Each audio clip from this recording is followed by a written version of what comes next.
Let's get the Redmi K30 unboxed. This is the Snapdragon 730G version, 4G only. LCD display, high refresh rate display, cutout display, and a brand new camera. Let's get it open. A different design on the box this time for Redmi. It's a white box with that shiny Redmi K30 writing. A squidgy case as always, and Redmi have included the 27-watt fast charging on this version, the 4G version. You do get a quad camera at the back. You get that brand new 64 megapixel Sony IMX686 camera sensor. You also get an 8 megapixel ultra wide, a 2 megapixel depth sensor, and a 2 megapixel macro sensor. So compared to the Redmi K20, it is missing a 2x zoom lens.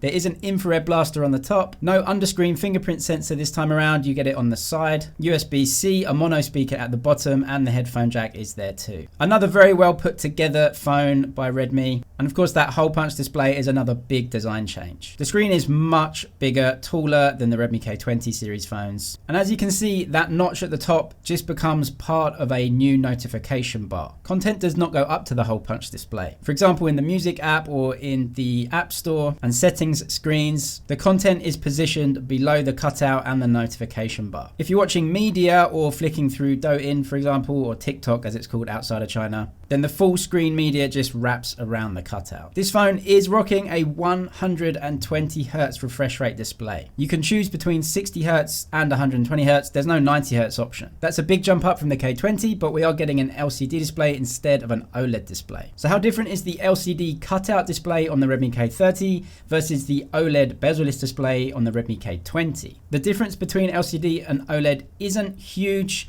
but you do notice it when you're in dark environments or you're watching media that is quite dark. But you can see the taller aspect ratio fits way more on the screen. For example, in the settings app, you can see you get way more of the settings menus, and you just get more media fit on the screen because it is a bigger, taller phone. In fact, I do not think the Redmi K30 is a direct replacement for the Redmi K20. I actually see the Redmi K30 much more as a slightly souped up version, Snapdragon 730G processor version of the Redmi Note 8 Pro. The Redmi K30 5G with the 765G processor as yet to be released, I think is the upgraded version of the Redmi K20. So no zoom lens on this phone, but you do get the ultra wide and you get a higher megapixel camera with that brand new 64 megapixel Sony sensor. Subscribe if you want to see the camera test versus a couple of other phones in the category. That will be coming very soon. Overall, I was pleased with the dynamic range and the sharpness of the images as you would expect. Having a bigger screen with a taller aspect ratio or a wider aspect ratio when you watch films is really good. Playing games should benefit too, but because it's a 730G, I'm not getting the highest refresh rates on PUBG. So that does beg the question, why have I got 120 Hz